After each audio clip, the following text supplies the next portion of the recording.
তাকে সর্বপ্রথম 4টা কর্মসূচি বাস্তবায়ন করতে হবে। এটা বারবার বলে দিই, বারবার বলেছি, আপনাদেরকে নির্বাচনের আগেও বলেছি।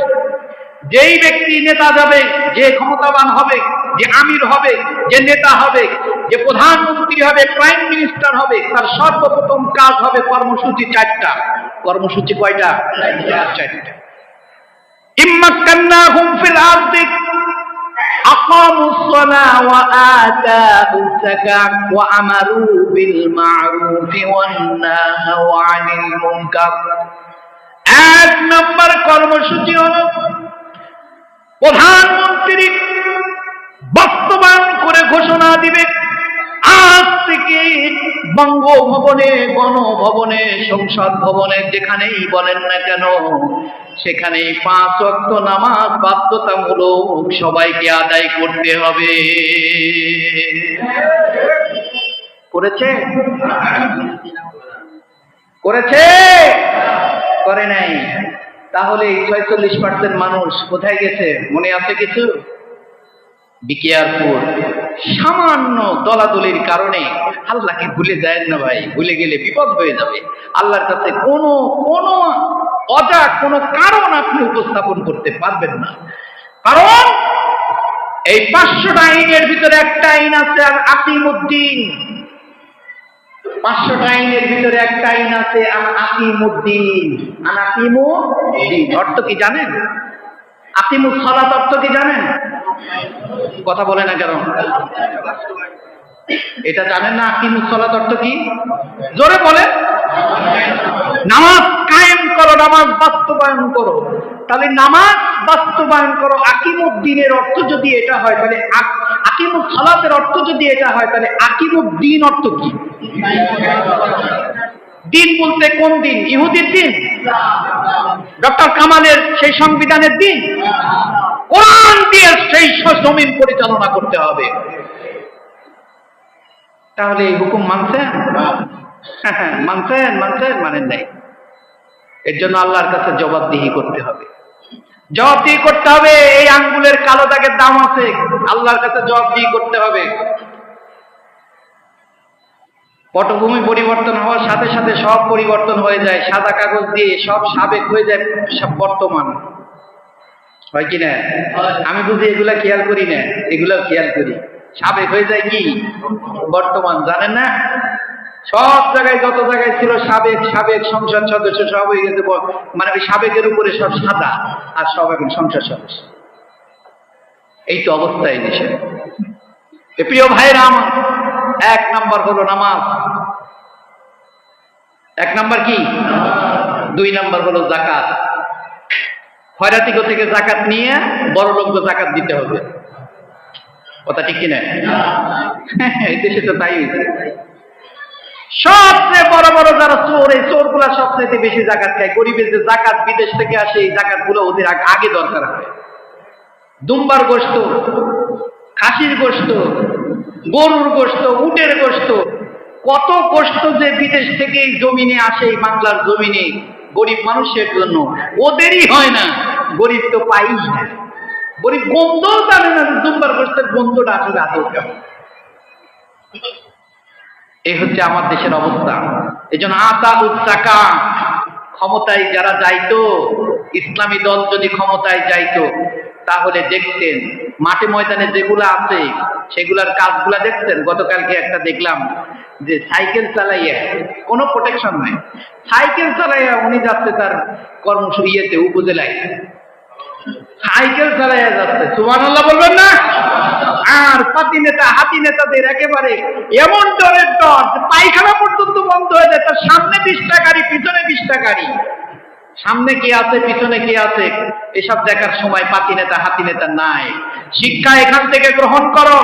আমি দেখেছি গতকাল পর্যন্ত একটা দেখে আমার চোখ দিয়ে অঝোর ধারায় পানি ঝরছে এখন পর্যন্ত। আমি দেখেছি সাবেক আমির সাহেব, আমাদের পাবনার সাবেক আমির সাহেব, আমি নাম বলবো না, এত বড় একটা মানুষ, আল্লাহওয়ালা মানুষ, বিজ্ঞ জ্ঞানী মানুষ, কোনো অন্যায়, কোনো অপরাধ জীবনে কিচ্ছু করে নাই। এলাকার মানুষ এখনো কাঁদে, হাজার হাজার মানুষ তার কবর জিয়ারত করতে যায়। এই মানুষটার, ইনি মন্ত্রী ছিলেন, কৃষিমন্ত্রী ছিলেন, আবার শিল্পমন্ত্রী ছিলেন, দুইটা মন্ত্রী ছিলেন। দুইটা মন্ত্রী থাকাকালীন অবস্থায় ওনার বাসায় দুদক গিয়েছিল সেই 11টার সময়।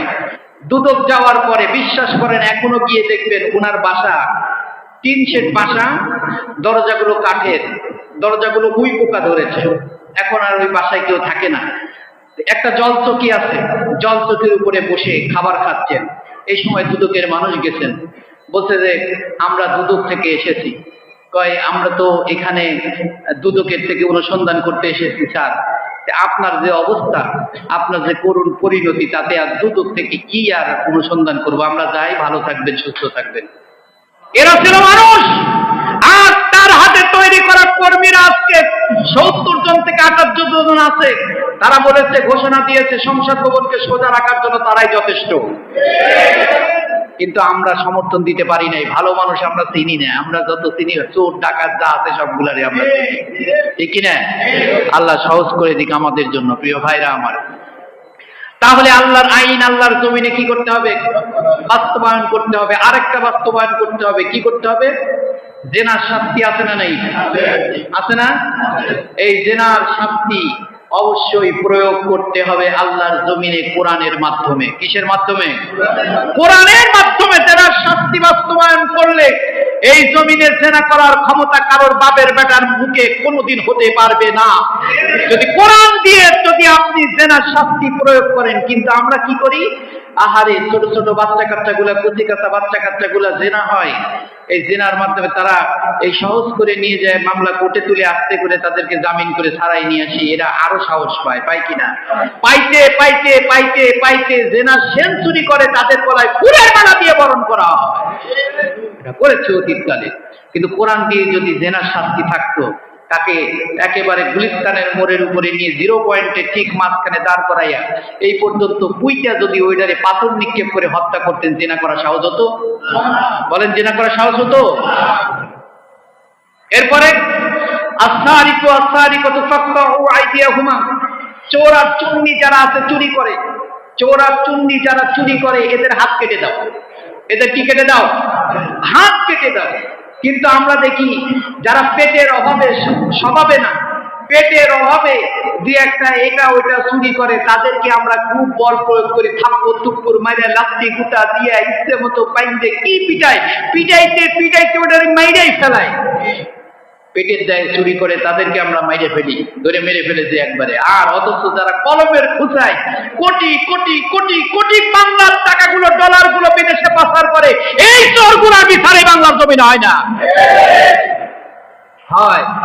এগুলোর নিয়ে হাত কাটেন, হাত কাটলে এবার দেখবেন সবগুলো সোজা হয়ে যাবে। যাবে কি যাবে না? এই জন্য আল্লাহ রাব্বুল আলামিন বলেন, ওয়ালাকুম ফিল কিসাসি হায়াতুন ইয়া উলিল আলবাবি লাআল্লাকুম তাত্তাকুন।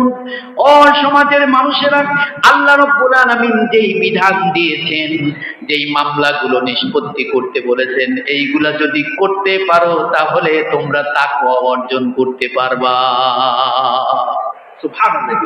তাহলে কয়টা গেল? 2টা। 1 নাম্বার কি? আনুগত্য করতে হবে কার? 2 নাম্বার আল্লাহর জমিনে কথা বলতে হবে আমার সাথে। আসছেন, এসে মুখ বুঝে চুপ করে ঘুম পারলে কিন্তু হবে না। আমার সাথে কথা বলবেন, তাহলে আপনারও মুখস্থ হবে, বাইরে গিয়েও আপনি কাজটা প্রয়োগ করতে পারবেন। 1 নাম্বার আনুগত্য করতে হবে কার? আর 2 নাম্বার কি করতে হবে?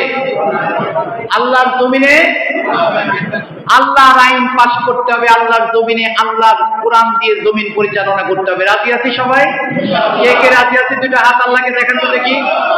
লিল্লাহি তাকবীর, লিল্লাহি তাকবীর, লিল্লাহি তাকবীর। আল্লাহ সবার হাতকে তোমার দ্বীনের জন্য কবুল করে নাও। হাত নামান।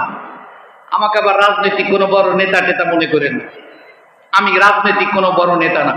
আল্লাহকে হাতটা দেখাইছেন না যে আল্লাহ তোমার জমিনে কোরআন দিয়ে জমিন চালানোর পক্ষে আছে। আল্লাহর কাছে গিয়ে এই একটা কথার কারণে আল্লাহ মাফ করে দিতে পারে। পারে কিনা? জীবনে গোনা তো কম করিনি। হিসাবের খাতাটা খুলে দেখেন, হালখাতা করতে গেলে পারে একবারে হালখাতা টাকাই শোধ করতে পারবেন না, এমন অবস্থা। এত গোনা, এই গোনা তো সে কম করি নাই। একটা কথাই যদি আল্লাহ মাফ করে, আহারে আল্লাহ তুমি তোমার এই খাদেমরে পাঠাইছিলে জমিনে, কিন্তু তোমার জমিনে তোমার দিন প্রতিষ্ঠা করার আন্দোলনের জন্য মসজিদে হাত উঠাইছিলাম, আল্লাহ তুমি মাফ করে দাও। মাফ করতে পারে কিনা? 3 নাম্বার হলো সালাত কায়েম করা। কি করা? সালাত কায়েম করতে হবে। সালাত, সালাত অর্থ কি? নামাজ। কিছুক্ষণ আগেই বললাম সালাত কায়েম করতে হবে। শোনেন, কোরআনের কত জায়গায় সালাতের নাম আছে বলেন দেখি? 82 জায়গায়। 82 জায়গায় আমি বারবার বলি যে দেখেন, 82 জায়গার 81 জায়গায় আছে যে সালাত প্রতিষ্ঠিত করতে হবে। কয়টি জায়গায়? আর 1 জায়গায় আছে সালাত পড়তে হবে। কথা ক্লিয়ার? এই যে যারা বলে যে সালাত আল্লাহ পড়তে বলছে, এটা কে বলছে? আল্লাহ বলছে ওয়ালা তাকরাবুস সালাহ, আল্লাহ তুমি নামাজের নিকটবর্তী হও না। এই যে যারা বিভিন্ন জারি শাড়ির অনুসারী, বিশাল বিশাল চুল মাথায় রাখে, মুখ বড় বড়, কোন তরিকার লোকেরা আল্লাহ ভালো জানে, আমার জানা নাই এরা কোন তরিকার মানুষ। আমার জানাশোনা অনেক লোকই আছে, এরা খালি দাড়ি শাড়ি গান গায়ে চুল রাখে আর বড় বড় করে কি লাল শালু পরে, আবার লাল শালু গলায় দেয়, আছে না? হ্যাঁ, এরা আবার বিভিন্ন দোকানদারি করে। এদের হাতে যে আপনারা চা খান, এদের নখের ভিতরে তো নখ পরিষ্কার করলে 1 কেজি ময়লা বাইরে যায়। কেমনে খায়, কেমনে খান, আমার তো বুঝে আসে নাকি। যাই হোক, এই সমস্ত মানুষগুলা বলে যে লা তাকরাবুস সালাহ, আল্লাহ কইছেন নামাজের কাছেও যায়ও না, নামাজের কাছেও যায়ও না। এটা কিন্তু কোরআনের আয়াত। কিসের আয়াত? যুক্তি কি? লা তাকরাবুস সালাহ, তোমরা নামাজের নিকটে যেও না। কিন্তু এরপরে আরেকটা অংশ আছে, ওইটা কয়টা? ওইটা কি জানেন? ওয়া আনতুম সুকারা, যখন তোমরা নেশাগ্রস্ত অবস্থায় থাকো তখন তোমরা নামাজের নিকটবর্তী। ওই কথাটা বাদ দিয়ে যুক্তিবাদী জিন্দাবাদ, জিন্দাবাদ যুক্তিবাদ, সে বলে কি লা তাকরাবুস সালাহ, নামাজের নিকটবর্তী হয়েও না। আছে না এই তরিকার লোক? আছে, অসংখ্য এই ধরনের তরিকা, ভণ্ড তরিকার লোক আছে। আবার গান শুনে কি জানেন? কই তাব্বাত ইয়াদা আবি লাহাবি ওয়া তাব্বা, এরকম গান গায়, মানে টুং টুং টুং টুং টুং টুং করে আবার বাড়িও দেয় কি না? তাব্বাত ইয়াদা আবি লাহাবি ওয়া তাব্বা, টুং টুং টুং টুং টুং টুং বাড়ি দেয়। বাড়ি দিয়ে কয় আল্লাহ কইছে যে তাব্বাত ইয়াদা আবি লাহাব, লাহাবের 2 হাত ধ্বংস হোক। আবার হুজুররা দেখি নামাজের ভিতরে ওই লাহাবের 2 হাত ধ্বংস করার জন্য বদদোয়া করে। এই বদদোয়া মানুষকে করানো কি আল্লাহ শিখাইছে? কয় এই সূরা দিয়ে নাকি নামাজই হইতে না। আমি শুনছি, আমি নিজে এই মসজিদের আশপাশেই আমি শুনছি যে তাব্বাত ইয়াদা আবি লাহাবি ও তাব কয় টুরুং টুরুং টুরুং করে বাড়ি দেয়। আবার কি যেন কয় দোতারায় বাড়ি দেয়। আছে না এই ভণ্ডগুলা? এই ভণ্ডগুলা উৎখাত করা দরকার। এরা নামাজ পড়ে না, রোজা রাখে না, এরা নামাজও পড়ে না, রোজাও রাখে না, এরা আল্লাহকেও মানে না, এরা মুশরিক। এই সমস্ত মুশরিকের হাতে খাওয়া যাবে না, এই সমস্ত মুশরিকের সাথে সম্পর্ক রাখা যাবে না, এদের থেকে দূরে থাকতে হবে। আল্লাহকে যারা মানে না, আল্লাহর আইনগুলো যারা মানে না, যারা রোজা রাখে না, যারা দোকানগুলোকে পর্দা দিয়ে যারা ঢেকে ব্যবসা বাণিজ্য করে, এরা আল্লাহর সাথে যুদ্ধ করে। এদের থেকে বিরত থাকতে হবে। কেউ যাবেন না ওই দোকানের ভিতরে। আবার দোকানের ভিতরে পর্দা দিয়ে কত বড় আস্পর্দা ওয়াজ চলায়। দোকানের ভিতরে, দোকানের চারপাশে পর্দা দিয়ে ভিতরে ওয়াজ চালায়। কত বড় মানে কাউট টাইপের লোক হইলে মানুষ এই ধরনের কাজ করে। প্রিয় ভাইরা আমার, রব্বুল আলামিন বলেন ওয়ান আকিমুস সালাতা ওয়াত্তাকুহু, তোমরা নামাজ প্রতিষ্ঠিত করো, ওয়াত্তাকুহু, তাহলে তোমরা তাকওয়া অর্জন করতে পারবা। আউয়ালু মা ইউহাসাবু বিল আবদু ইয়াউমাল কিয়ামাতি আস-সালাত। রাসূলুল্লাহ সাল্লাল্লাহু আলাইহি ওয়াসাল্লাম বলেন, কাল কিয়ামতের ময়দানে বান্দা সর্বপ্রথম আমলের হিসাব হবে নামাজ। যে ব্যক্তি নামাজের হিসাব দিতে পারবে, রাসূলুল্লাহ বলেন তার জীবনের বাকি যে মঞ্জিল গুলো আছে, মিজান বলেন, ফুলসিরাত বলেন, আর যাই বলেন না কেন, সকল আমলগুলো, মঞ্জিলগুলো তার জন্য সহজ হয়ে যাবে। কার ঘোষণা? রাসূলুল্লাহর ঘোষণা। কার ঘোষণা? আর আল্লাহ বললেন ওয়ানাকিমুস সালাতা ওয়াত্তাকুহু, তোমরা নামাজ প্রতিষ্ঠিত করো, তাহলে তোমরা কি তাকওয়াবান হতে পারবা। ওয়া হুয়াল্লাযী ইলাইহি তুহশারুন, আর তোমরা শুনে রাখো ওয়া ইলাইহি, এক আল্লাহর কাছে, ইলাইহি তুহশারুন, তোমাদের একত্রিত হতে হবে, কেউ বাদ থাকবে না। তাম পৃথিবীর আউল বাউল আর যাকেই বলুন না কেন, ওলি আল্লাহ, মুশরিক, ইহুদি, নাসারা, পূজার পুষ্টার যা বলেন, সব কিছু আল্লাহর সামনে দাঁড়াতেই হবে। কেউ আল্লাহর সামনে দাঁড়ানো ছাড়া কোনো পথ আছে? জোরে বলেন, কোনো পথ নেই। সুতরাং 3 নাম্বার হলো নামাজ আদায় করতে হবে তাকওয়া অর্জনের উপায়। নামাজ ছেড়ে দিয়ে কখনো তাকওয়া খুঁজলে কাজ হবে না। যতই আপনি তরিকা খোঁজেন, আর যতই আপনি আউল খোঁজেন আর বাউল খোঁজেন আর যাই খোঁজেন না কেন, ওলি আল্লাহ, পীর মাশায়েখ যাই খোঁজেন না কেন, নামাজ ছাড়া তাকওয়া অর্জন করা যাবে না। নামাজ আপনাকে পড়তেই হবে। জীবনে যেখানে থাকবেন, যে অবস্থায় থাকবেন, আপনাকে নামাজ পড়তে হবে। পারবেন না ইনশাআল্লাহ? কে কে নামাজ পড়তে রাজি আছে আর একবার হাতটা দেখান দেখি। মাশাআল্লাহ মাশাআল্লাহ, হাত নামান। প্রথম রোজায় জোহরের নামাজে, এখন হঠাৎ করে দেখি যে দোতলা পর্যন্ত লোক। এখন আজকে 9ম 10ম রোজা চলে। আজ কমতে এখন দেখি যে আমার কার্পেটে চলে আসছে মানুষ। তাহলে এই হাত তোলা বিটা হয়ে গেল না? এই জন্য আল্লাহর সাথে করেছেন, ওয়াদা করেছেন। এই ওয়াদা কি করা যাবে না? ভঙ্গ করা যাবে না। আল্লাহ আমাদের সকলকে নামাজি বানাক। সবাই বলি আমিন। নামাজের আলোচনা করতে গেলে অনেক সময় লাগবে, আমরা অত দূর পর্যন্ত যাব না। নামাজের আলোচনা অত দূর পর্যন্ত যাইতে রাজি নেই। প্রিয় ভাইরা আমার, 3 নাম্বার